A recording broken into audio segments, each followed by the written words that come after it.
That was clear. Hello, welcome everyone.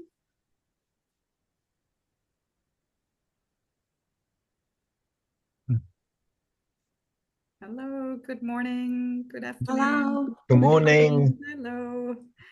Welcome everyone. We are very happy to have you here. So this is a Taos Institute webinar. We will start right away because we have just an hour together and we want to make the most of it. So I'm introducing myself. I'm Alex Arnold, the executive consultant for the Taos Institute, and we are a virtual organization. We provide education on social constructionist, relational, and appreciative ideas and practices.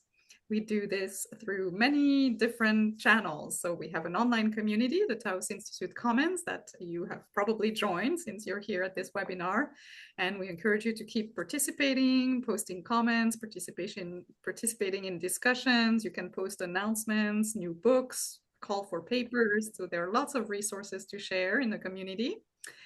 And we have a webinar series called Pulsating Practices with many recordings available in the Commons as well, and more events coming up in the following months. And we have this dialogue with the authors series that we're here for today.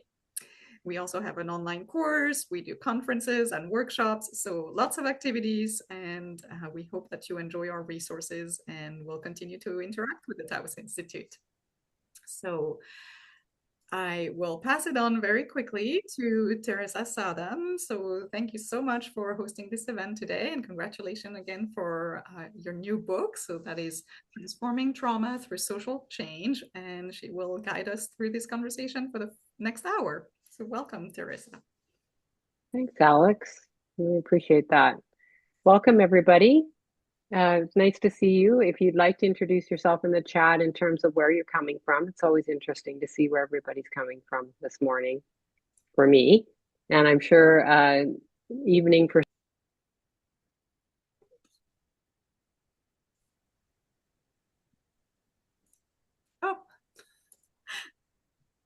I'm so sorry, Theresa. I clicked just a little bit off my button. Sorry about that. Okay. Welcome, everybody. If you'd like to introduce yourself in the chat, please do. Tell us where you're coming from. It'd be really nice to hear that. I'm coming from Nelson, British Columbia, Canada. And as I was saying, we finally got some rain here, torrential rain last night, sheet lightning, thunder. So it feels very fresh this morning, which is wonderful. So let me just share my screen here and get started. As Alex said, I published a book recently called Transforming Trauma Through Social Change. But every time I see the title, I think about the Indigenous communities that I visited as a first part of the book tour, and how for most of those communities, I heard over and over again the word healing. So rather than transforming, it would be healing through trauma that would come up for most people there. And we see a lot of that in the literature these days. So if I could change the title, which maybe I can in another edition, I might just do that. So you were able to, thank you for joining. You were able to see a little bit about me and my bio in the Taos Institute, and you probably saw that because you're here. So I'm just going to tell you a little bit about myself so that you can get to know me a little bit. I was raised in Canada at what we call the Lower Mainland around Vancouver, British Columbia, on a farm in a place called Langley, BC. And I was allowed to roam wildly with my sister, who is on the far left there. We had a lot of animals, donkeys, horses, chickens, and so on. I was terrified of going to get the eggs in the morning. We raised Appaloosas. We would be regularly running around the forests and fields and interacting with things like bears and other skunks, raccoons that were in the area. So that was a wonderful start for my childhood. I then went on I was raised in suburbia, and I made this move to go to university in the mountains. And even though the community I now live in, Nelson, BC, is in British Columbia, you'll learn from the book that it's a very different culture. And I was absolutely in culture shock. I arrived in the Kootenays, and there were a lot of what we call back to the landers, people who had resisted the Vietnam War and we're teaching at a university that I attended there. And I don't know if you can get the hippie look in the top right hand corner there, but there certainly was. So I was introduced to things like vegetarianism, naked saunas, all kinds of things that I did not and would not have experienced, alternate political views, economic views, bartering systems, all kinds of things that I was not familiar with, which was quite a culture shock. And I've lived here ever since, but that was definitely a formative experience. I worked in environmental conservation for over 25 years, and then I had really had it with traveling. I'm very proud of that work. It resulted in the conservation of many, many hectares of wetlands. But I needed to stay home more. And I started working for the community college and working in nearby Indigenous communities. And the picture that you see there is down at the Colville Reservation, which is actually across the border 2 hours in the States. And I did a lot of visiting there with my colleague Jessica Moore and taught in those communities and developed agreements with those communities. And that also has been very formative in my life. So how did I come to social constructivism? Well, mostly it was through the coordinated management of meaning. So Taoist Institute, as I understand it, as I'm getting to know it, is definitely about social constructivism. And so was my upbringing in terms of academia. Once I started my PhD, I learned a lot about Barnett Pearce. I actually was awarded one of their first scholarships at the Coordinated Management of Meaning CMMI Institute, and became familiar with and colleagues with people like Arthur Jensen, who wrote Better Social Worlds recently, and Eileen Wasserman was really supportive of my work. So those folks had a big impact on me as well as I started my PhD late in life. I just graduated in 2020. Theresa, So, sorry to interrupt. yeah. Do you mind putting your slideshow on slideshow view so Oh, the writing is a sorry. little bit bigger? Thank you. Yes, thank you.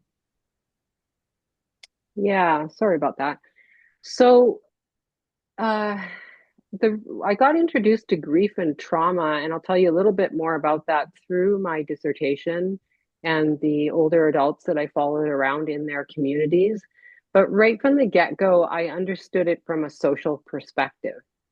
And these days, we hear a lot when we hear about trauma. We hear about people like Gabor Mate, and we hear about Thomas Hubble, all wonderful writers.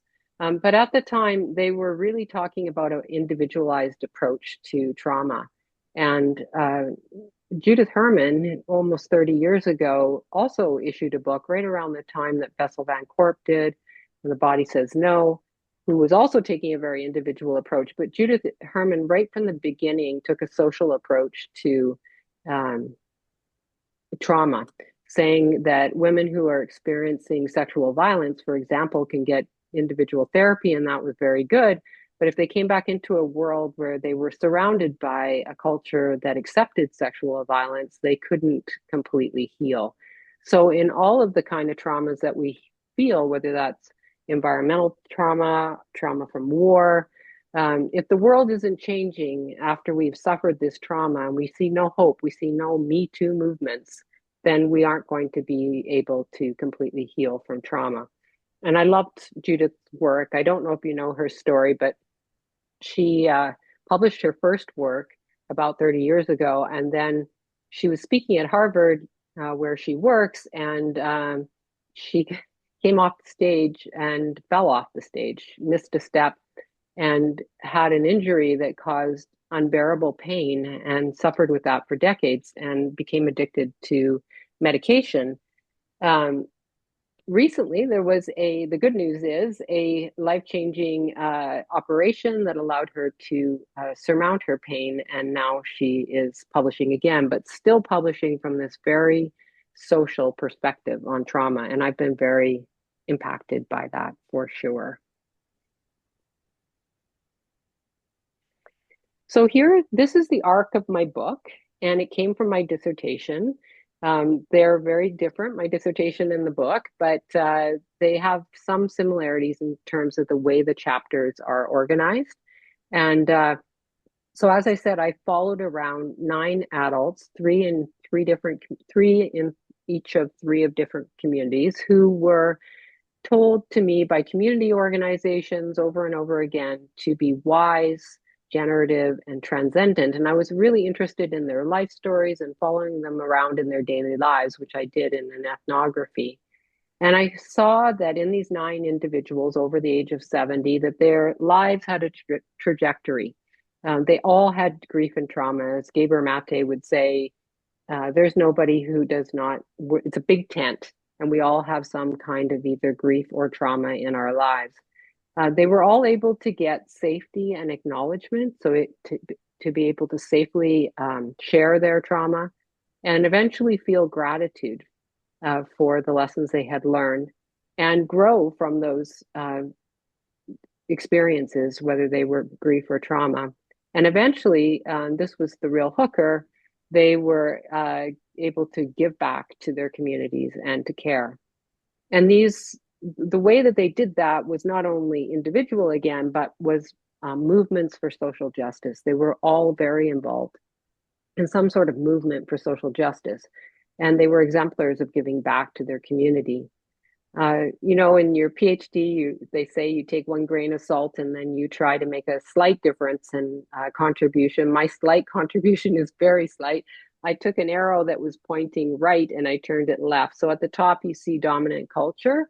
And in the model that I use from McAdams and St. Aubin, dominant culture is supporting this kind of growth from grief to gratitude to giving and care.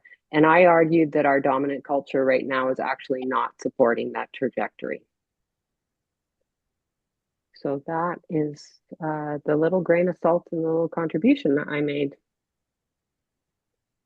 So the key reason for that was that arc, and that these 9 individuals could travel this arc, was the difference between redemptive and contaminating storytelling.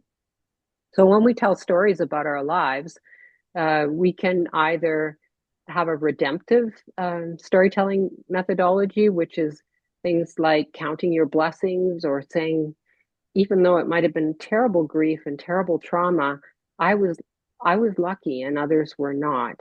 And that can lead to from trauma to recovery to post-traumatic growth, learning, and improvement.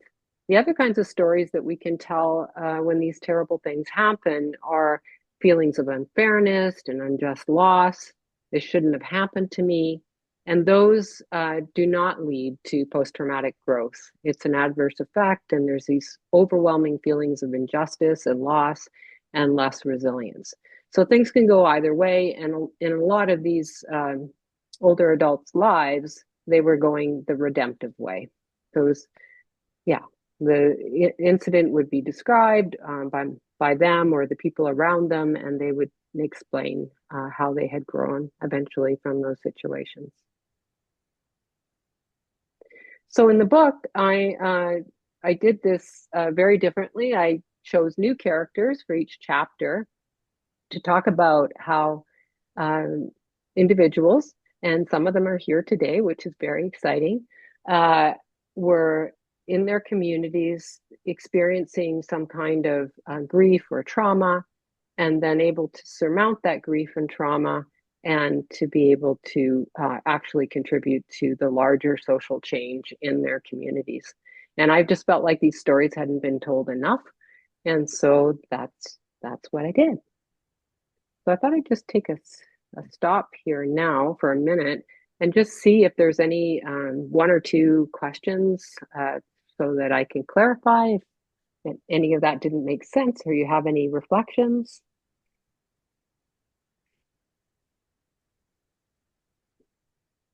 Alex, people can just unmute themselves. Is that possible? Yes, they can raise their hands or unmute themselves. You can put it in the chat. There is a question in the chat, I see. Okay, what kind of grief? So I'm trying to differentiate between grief and trauma. I keep saying them both. A grief would be something that, like, it would be matter of course for your life, as I understand it. And so that might be a parent passing at a ripe age, and you would expect that sort of thing. a trauma, the kind of trauma that I was seeing in the 9 older adults that I was following around were things like losing a child to crib death, so something very unexpected, being a child that experienced a war in a war-torn area. Those are the kinds of traumas that they were in. And then David Lane asks, when you mention communities, what do you mean? Well, you'll see in the book that there's a number of different communities. Sometimes they are Indigenous communities, very land-based, place-based, small communities like where Briony lives on an island. Yeah, so the communities, there were some urban. In my dissertation, there was one very large urban community and some smaller rural communities. So it's a kind of a variety. Does that answer your question, David? Okay. Anything else? What I'd like to do next, if there isn't any more questions, is actually tell a couple of stories or little excerpts from the book. And then I'm actually going to turn it over to Briony or Lee, if either of them wants to contribute about what it felt like, what it feels like to be in the book, and whether they can relate to these concepts at all. So I've been doing more and more of that in my research, is inviting people that are in the research to come out to these events so that they can actually be a part of the process. Keep me honest. All right. I'll go ahead and just tell you a few stories.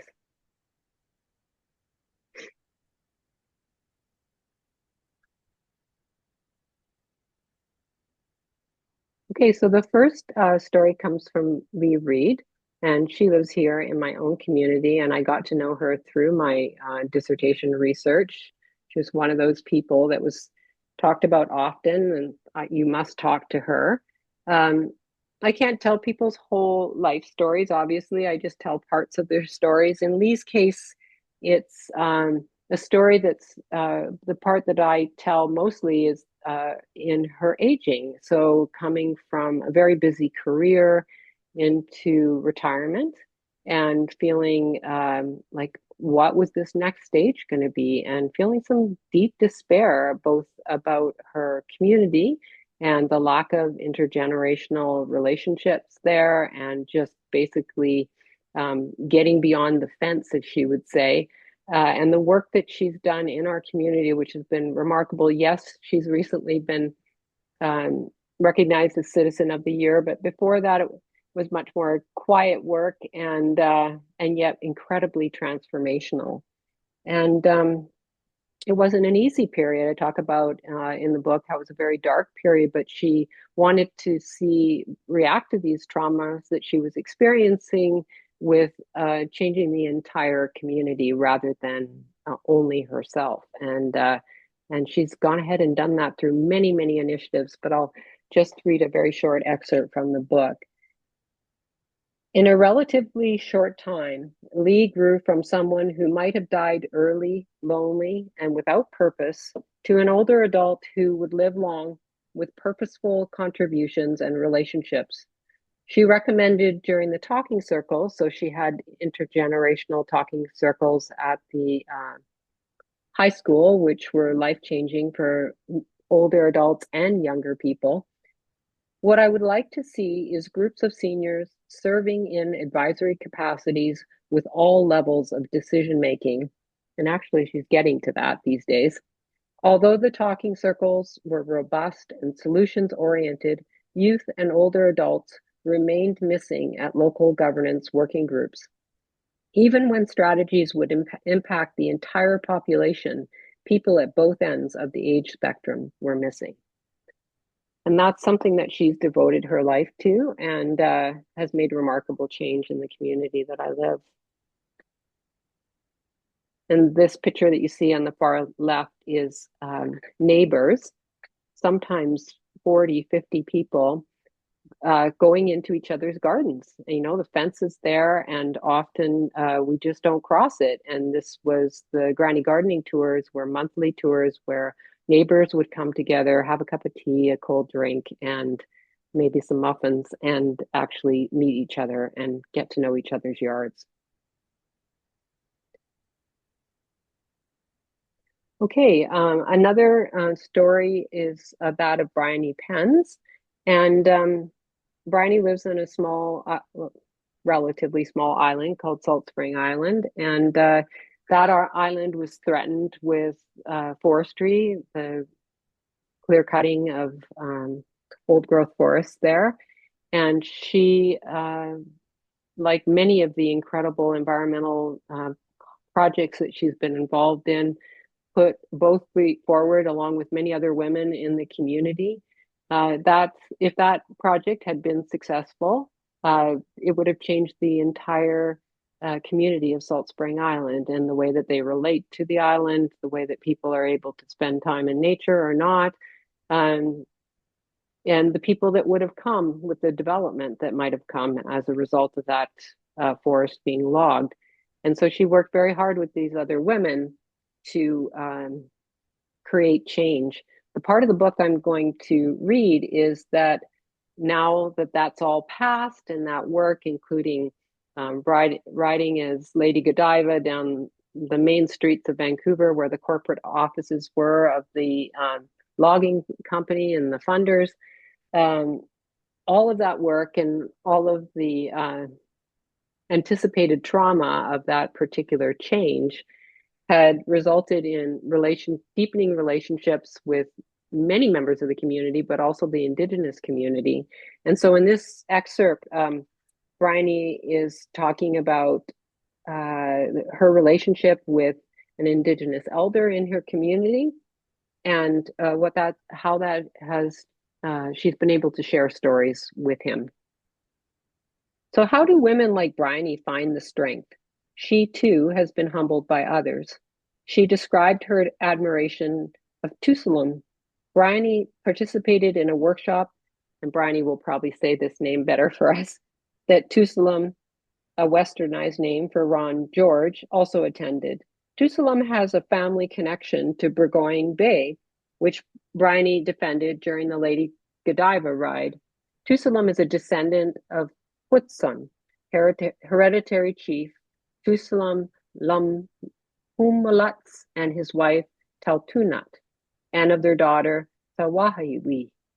Tawahiwi was born and raised at Wakam, Burgum Bay, Salt Spring Island, one of the Gulf Islands on the west coast of Canada and what is now known as the Salish Sea.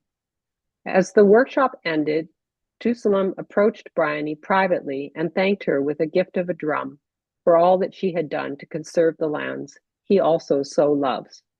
Tusalum then asked Briony to take him to harvest seaweed. Church and government forced him into residential school, robbing him of these opportunities. As Briony recounted, I took him to a site that I know has that particular seaweed, and from that beach, coincidentally, we could see Kupar Island residential school across the water. That triggered a story about the abuse he received there. He told me that instead of collecting seaweed with his grandmother, he was locked in a cupboard in that residential school. Briony said it was a double gift of the drum and the sharing of the story from someone who suffered so much loss and trauma and still had the grace and forgiveness to thank a privileged white woman. Briony and I then wondered if age would bring us the magnitude of grace that Tusalum demonstrated. We promised to call each other if that kind of grace ever appeared in us. Instead, for now, we feel rage most days and a strong need for social change. And I like sharing that story because you see not only the growth and the incredible sharing of Briony, but also of the Indigenous colleagues that she has made through this process. And the last story I'll tell from the book is a story from my own area. This is the Columbia River, a mighty river that starts in the headwaters of Canada and makes its way down to the US.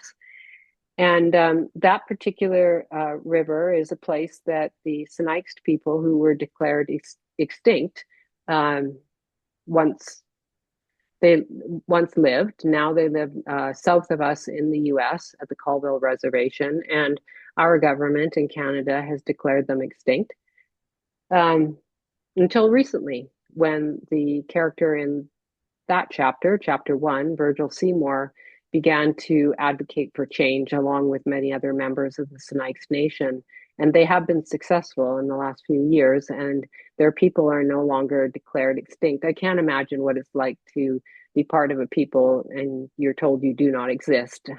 It must be something.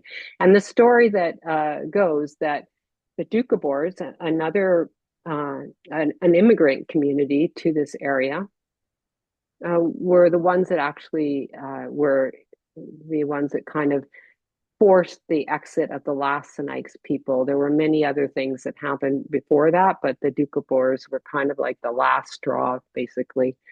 And this is a story. This is Lonnie Ray's, who actually lived right here next to the river. And then on the far right is a member of a leader, John J.J. Varican, who is making an apology after all of these years for what transpired. But that particular apology was hard won, and it wasn't an easy thing to bring forward. So I'm just going to read a little bit from that story so that you get a sense of what happened. The reconciliation process between Doukhobors and the Snakes started well before Virgil began visiting and will likely continue for many years. When conducting research, college instructors found out that the Doukhobors had forced the Alexander Christian and his family out of capitals. The Christian family's land lay near Selkirk College, situated at the confluence of the Kootenay and Columbia rivers. The Doukhobors made it untenable for this Snakes family in many ways, fencing them into a tiny plot of land only accessible by water. And Doukhobor administrators and leaders wanted the Christians' land as their community farmland. Learning of this injustice, the West Kootenay Family Historian Society wanted to erect a stone in a place, in an appropriate place and way. They helped people identify their ancestors and learn their stories. They asked the Snakes author and elder, Lonnie Ray, if he would accept an apology from the Doukhobors during a ceremony to erect the stone, and he said, "It would be improper for me to extend my pardon to a people who have taken the Christian family land in what is today called the Brilliant area. As a result of losing their property and the only home they had, my grandmother, Theresa Bernard Christian, was heartbroken and died at a very early age. She was buried along the Kootenay River, and when the river rose, her gravesite was washed away, and her bones were lost in the depths of the water." So eventually what happened is Muriel Watson, who is a rather short but powerful woman in this area and a member of the History Society, gained Ray's trust. So she spent a few years having tea, visiting, getting to know each other, developing a relationship. So Lonnie Ray's and Muriel did. And yeah, so what that led to is eventually on the left here, this man, Lonnie Ray's, who is a Snakes man and had experienced this trauma, actually accepting the apology. And what happened on that day was that J.J. Varican got down on his knees and touched his forehead to the ground and made a deep apology. And although he recognized that this was not going to be enough, it was really just a start. Everybody who was there that day was very deeply moved. And that story has been told over and over again, many, many times. And it's one of the, I think, most moving moments in the transformation of that particular trauma of losing one's land and access to that land for so many years and being declared extinct. So those are the kinds of stories that you're going to read about in the book that follow this trajectory. And at this point, I will stop sharing. And I will At this point, I guess what I'd like to do is to make some space for either Lee or Briony if they would like to talk about being characterized in this way with this arc of trauma transforming into social change and how that can be felt at the individual. It's woven, the individual and the community lives, if that is how the person chooses to do it. And it really leads to the greatest healing, as Judith Herman would say, is if the change is also at the social level. So I'll leave it to you two. And of course, you don't have to, but if you want to say anything about what it's like to be in the book, yeah. You want me to start then? Yes. Sure. That okay with with you, Briony? Yes, thank you, Lee. And I'm assuming you guys can see me, although I can only see Theresa on my screen. We So, can hear you. so Yeah. here I We am can. in my aging glory in Nelson, BC. Um, First of all, to say, Briony, I saw you give a presentation on the work you'd done for a UVic professor, and I forget the name. I don't think it was Alistair Fraser. You were at the Capitol Theater in Nelson, and it was riveting. And you were not only describing your environmental work, but your environmental work with a senior. And that's kind of what I do here in a different way. So I wanted to dispel any impression from Theresa's wonderful description of me that I'm a busy person and that busyness is my currency for having value as a senior. I have a lot of space in my life. But here's my recipe for aging coming out of Theresa's work. What Theresa has highlighted, and I still am kind of in shock about this being viewed as a resistor or affecting change in the environment. What I do when I'm not always working on building relationships, because there is such loss and grief and shrinkage in my age group, I generally will, as my recipe for aging, watch for where there's an accumulation of the greatest pain and ask myself, what can I do to help? How can I contribute? And very often the answer I get is absolutely nothing. This is impossible. You can't make a difference to school shootings, for example. But usually I will create some form of gathering around an impossible cause. So I suppose I'm the queen of impossible causes. And right now, my impossible cause is working in the world of dementia. And I only do volunteer. I don't want people paying me. So, and then I'll try to gather people. And yes, I think that does change the environment. I had not looked at things until Theresa came along and grew me more into a systems vision of seeing the whole picture instead of just the relational transformative picture. So within these impossible causes, there will live a lot of different kinds of trauma. And whether or not that's tackled directly in communication, in confidential groups, for example, with the high school, the young people, ages really 16 to 18, really wanted to know about death and dying. And what a shock, because it seemed totally violent and horrific on the media.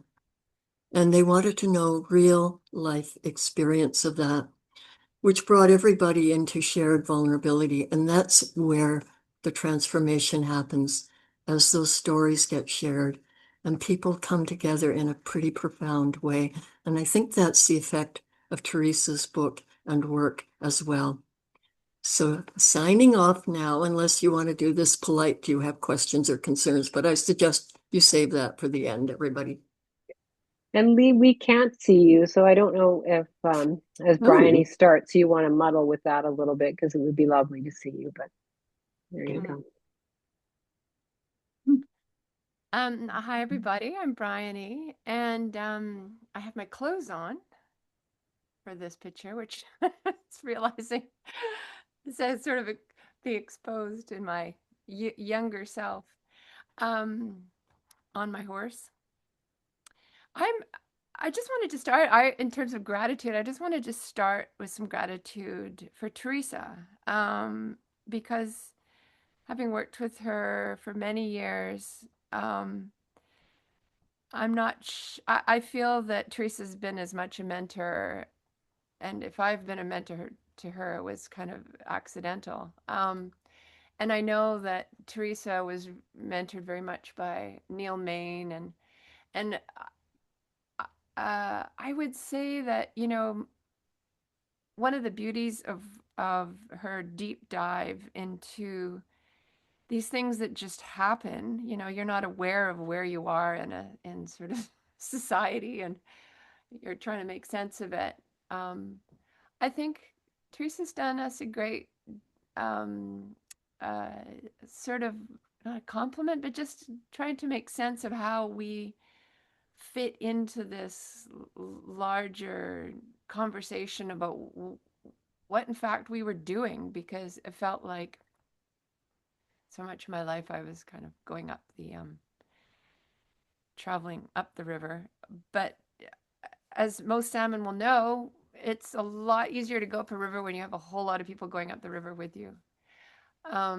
So I suppose I don't know if I just wanted to show gratitude to Theresa. I think in these small little vignettes, you get a kind of a sense, but I think that she captured the essence of what I really feel, which is as I think I'm almost describing myself more as a historian these days than anything, because of the shoulders upon which we all stand.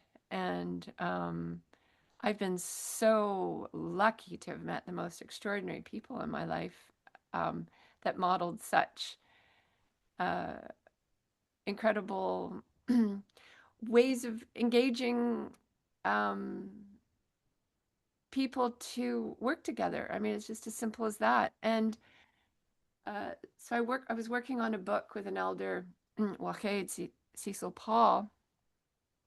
It's called Stories from the Magic Canoe. He asked me to record his stories because he had also gone to residential school and never been taught to read or write. But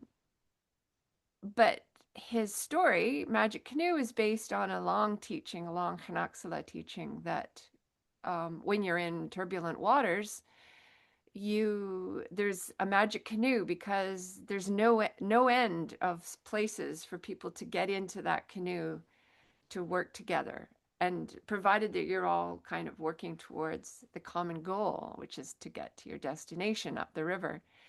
And it's a very simple, beautiful metaphor, and I remember how it changed my body chemistry when I first met him as a young woman.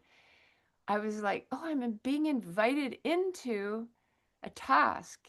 And I realized that it was very different from the academic world I had started in and failed in, which was, you know, you're battling this, you know, you're going to work your way to the top and, you know, fight off everyone as you go.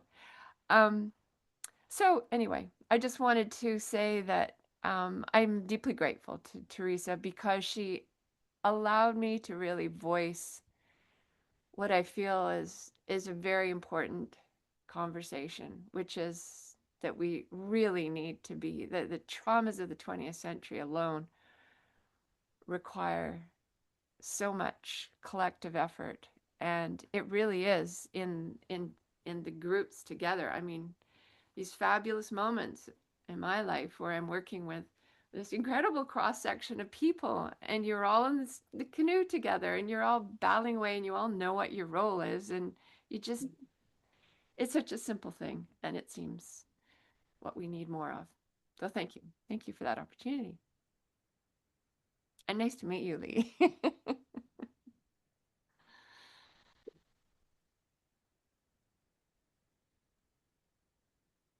Okay, well, at this point, anybody who has any discussion or questions, and it can be for me, but I think it's okay if it's for Lee or Briony as well. So, well, they can decide whether they're going to answer the question or not. But for any of the three of us, that would be fine. So, anybody thoughts? And it doesn't have to be a question; it could just be a thought about this trajectory. Gwen, welcome. Thank you so much, everybody. What a wonderful conversation. I'm sort of brimming with a lot. But one thing that really strikes me is that seems like each one of you is talking in various ways about both being invited to be able to give something and to participate, and also to build something that allows for others to create what it is you're doing and what the possibilities you're trying to make happen. And to me, that's such a key thing to human development, is that we all see each other and ourselves as having the capacity to create new kinds of environments where we can make discoveries and impact others. And I get some of this, since this is some higher ed people here and stuff, but from the studies I've done around with Vygotsky's work, that really it relates to even the smallest infant as an environment builder, because you can see when an infant's in the room, everybody changes what they do and how they talk to them. And so I'm kind of aspired by our capacity as humans to create the environments for growth. Yeah. And that's what I'm hearing in a lot of what you are all saying, and just wonder if you have any thoughts about that. Well, I always love hearing Vygotsky's voice because, yeah, Vygotsky was talked about challenging our students. He was the author of something called proximal development. So challenge your students just enough to taking them to that edge of their learning was one of the things I like about Vygotsky. And you make a good point, Gwen, that this book is actually dedicated to educators, and it has practices in each chapter for educators. I didn't say where I moved when I came out of the environmental movement and environmental conservation. I moved into a college environment. I thought a lot of what was going on in the environment was dysfunctional, and that I might be able to make a bigger difference working at a community college where people could have a bridge into better thinking skills and more collaboration skills and so on. So just to point that out, that there are those exercises in the book. And I guess the last thing I'll say is that I've been giving workshops in higher education with educators, and I think just encouraging and giving people permission. For a long time, I've seen the social justice. When I went to post-secondary 40 years ago, a lot of my classes had social justice woven into them. And then that seemed to disappear. And I'm disturbed by that.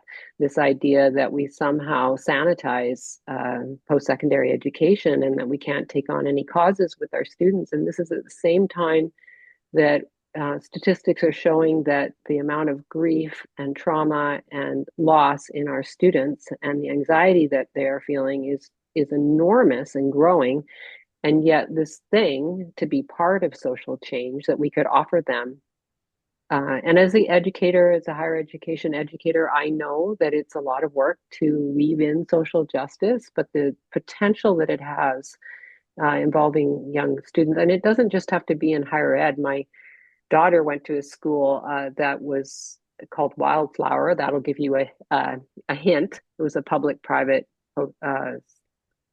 collaboration, but they were constantly involved in social justice, growing gardens and sharing their foods with the homeless. Matter of fact, if there's one thing that she took out of that experience that I'll always treasure, she said, Mom, we raise money and it comes into one hand and there's always somebody that needs it. So we just put it in the other hand and give it away. So if there's anything that she got out of that school, that's worth $1 million to me. But yeah, there's my thoughts on Vygotsky and the educator part of it. Thank you. Yeah, Lee, Briony, this idea of working with younger children, students. Well, I was just going to maybe combine it with David's question. David asks, you use the canoe as a metaphor. How do you see the role of metaphor stories as part of healing? So I've taught in those kinds of little wildflower schools for years. I just like one day a week, I'll come in and in some instances I had classes for 5 years. So I watched children go through 5 years. And often, you know, I feel like this ecological, like the earth teaching children is the preparation for their adulthood. I didn't really, I always felt like I was just there to enable those children to have time to connect quietly and in a long and sort of how can I describe it? Giving them an opportunity to learn from the natural world. And within that is so many stories. So what's the role of stories? I just feel like that is, how so many children do learn. And so I would say too that a lot of the children that came into these small forest or nature schools were ones where the parents were worried about them because they were suffering from anxiety and depression. And I just, would watch their cheeks get flushed more with oxygen and blood, and their spirits rise. And I love these learning environments where you have various generations. So sometimes I'd bring a young, like a 16-year-old along, an older sister or brother and those are just, anyone who's an educator knows it's like bliss. It's bliss to have a 3-generation group in a learning environment. So I don't know if that is an answer, but it's my experience.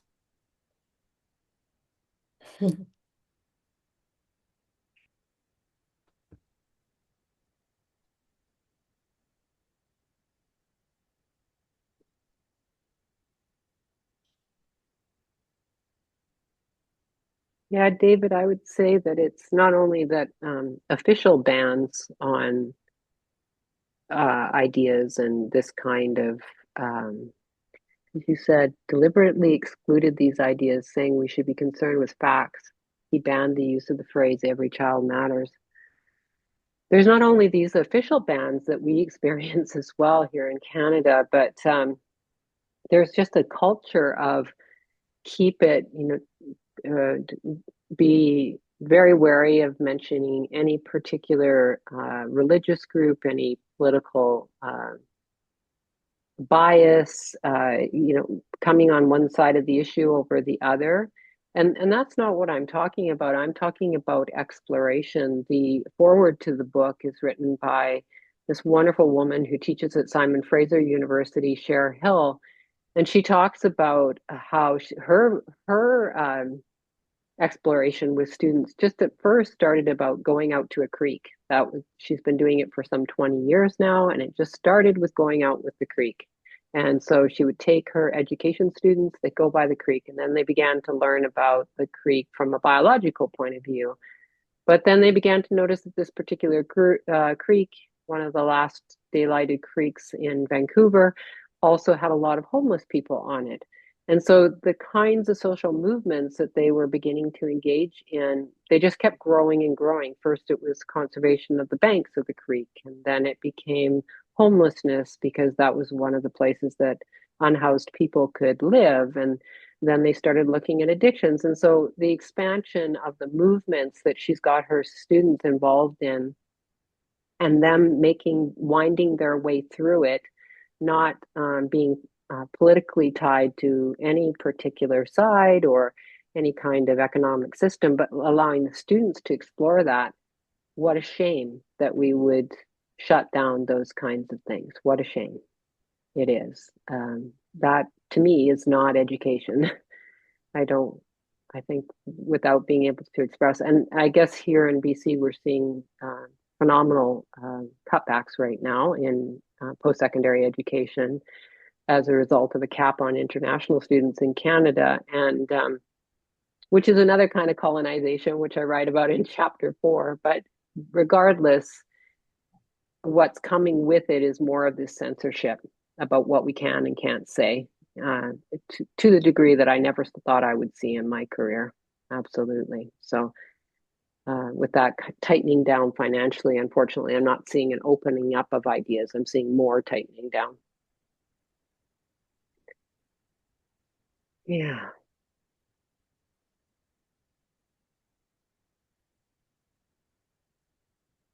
Hmm. I had just a thought that that I'm observing, and I'd love to hear anyone's thoughts about it. But one of the big entry points that I'm experiencing, because people are contacting me about it, are people that are therapists, that were or counselors, and now they're really moving into, I guess, what they call nature-based therapy. And it's really interesting because I find in that conversation, I also talk to them about sort of the ideas that Theresa's putting forward is like, well, involving community and community activism, which also has, you know, I think is sort of the entry point. So my question is, for those of you who are involved in that kind of field, is that correct? What I'm observing is that, you know, the therapists dealing with this epidemic of anxiety and depression are both seeing nature and community activism as tools.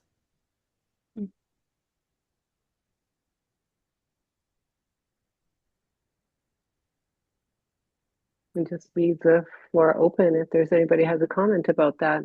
Are you seeing that as an important part of your studies, your practice, your writing? Certainly on nature-based is becoming much more common as an approach to dealing with both kind of therapy and coaching, but also in education. So that's kind of very much appearing. In terms of kind of community action, I think that's going in the other direction. There's much less engagement, and I think it is part of this kind of restriction on anything which doesn't fit a kind of standard, what is the British way type of agenda. But it's a very narrow view of the British way. It's, you know, it completely ignores the role of Britain as a colonial power and its impact it has. You know, it's kind of rule Britannia, aren't we great type of thing. So anything that feels like community action is kind of going the wrong way. But nature, there's a big movement towards nature-based interventions.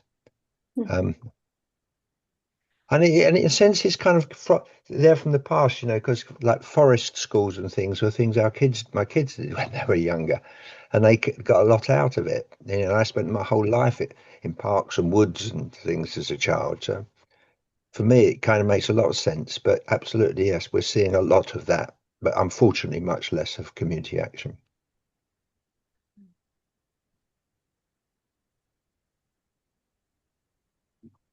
Yeah, back in the day, I remember that it could be in any subject. We had a chemistry professor who, at the time, there'd been a explosion in Bhopal in India, Yeah. and yes, it was interesting chemically, but we also could not avoid in that class. So we were tasked for the whole semester to look at the chemical reaction that happened in Bhopal, but also to examine all of um, the history that led up to that being there. The social part was woven in by this chemistry professor, and I'll never forget that class. Yeah, And absolutely. it changed me absolutely. Yeah. Yeah. How good is that? Mm-hmm. Absolutely.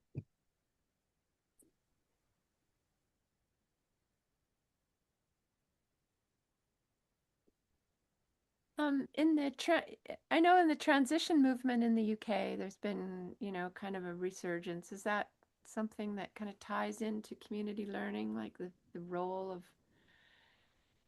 getting involved with your community as a form of collective healing? There's efforts, there's things happening, but the kind of pressure is downward on it, towards a much more kind of limited way of thinking about education. For example, it used to be that you could do project work as part of getting your exams. Now it's all 3-hour written papers.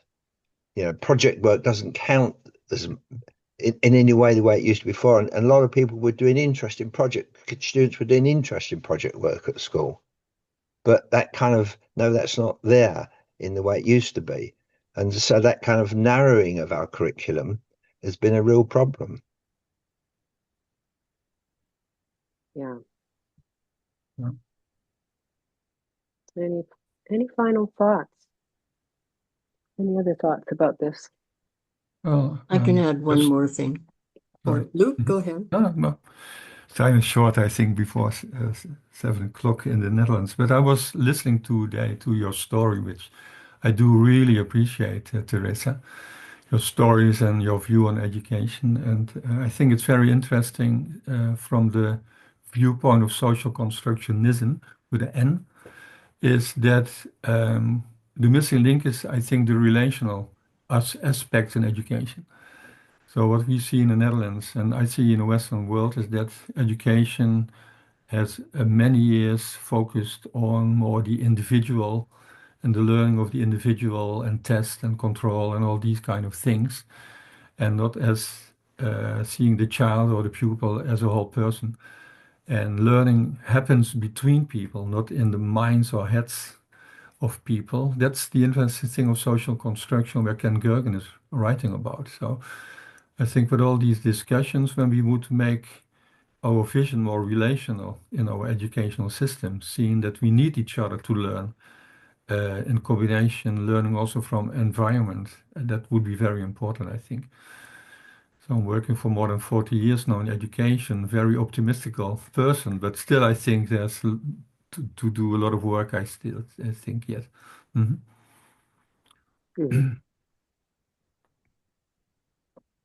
I think the common denominator I found in any of the projects I've energized was loneliness, was connecting with people's sense of isolation. For example, in the high school, the youth felt a lot of despair around environmental destruction, around gender persecution, around racism, because a number of them came from other countries.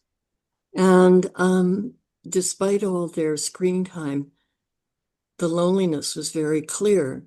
And so joining with the other person's reality through story really made a difference to loneliness. The seniors were all facing their mortality and shrinkage, and the young people could join with that from their own place of isolation. So it doesn't matter what I've done, be it, I don't know, write books about people's life stories or grow food in our devastating winters where it's impossible to get fresh food. That's been the common denominator, is building those connections of understanding, sharing the stories, and that reduces the loneliness and isolation. And then people feel empowered, or joined enough with others to try to make a difference, to create change. So that's what inspires me. It's very important, yeah.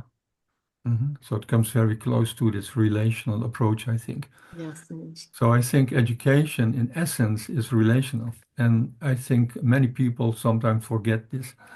And that's where we should start, I think, to bring this back into the system. And that doesn't mean that we only should focus on relationships between people, but what happens in the relationships.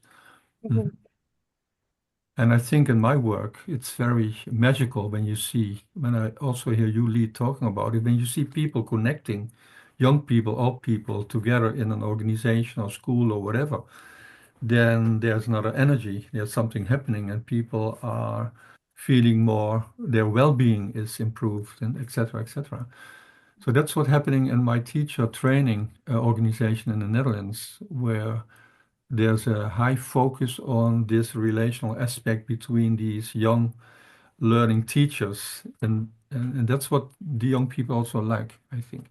It's very important. I think, Alex, can we take one more quick question from Maria or a thought that she might have? Yes, I think if we are wrapping up in the next couple of minutes. Yeah. Thank you. I am so glad to join again. It's been quite a while since I've been in this meeting, so it just feels like I've been here yesterday. Greetings from Guatemala, and I am so glad that I was listening to all this. And other than what you have said, I do wonder about the international learning we need to embrace about these themes and these subjects and the meaning of that, because it is as if sometimes we want to transfer to the younger groups. I mean, whatever we can exchange or bridge among generations. And I do wonder how we can help all of us learn intergenerationally, because it is not only the international dimension, but also the different generations, how we really develop this empathy, this learning together, this not being isolated and lonely in each generation. So this was food for thought. Thank you very much. Thank you for your thoughts, Maria. And what I'm thinking about again is the foreword to the book is written by Cher Hill. And she, like I said, talks about the circles that she experiences going to that same creek for 20 years with different classes of students. And of course, international issues eventually start to rear their ugly head because you've got the unhoused people, but then you start thinking about the struggle to even make a living and unemployment, and you start thinking about mass migration and the rich and the poor and international issues. And so of course you can't stay away from living in a globalized world, right? The more you work with your students over time. So it's a really good point.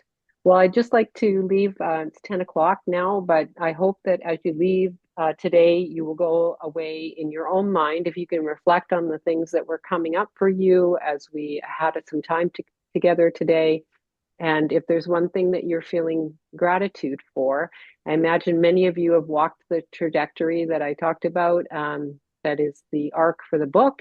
And I imagine you've all felt these traumas and are thinking about them now. But as you go away today, what is something that you feel very grateful for? And if you can leave that in your mind as you leave today,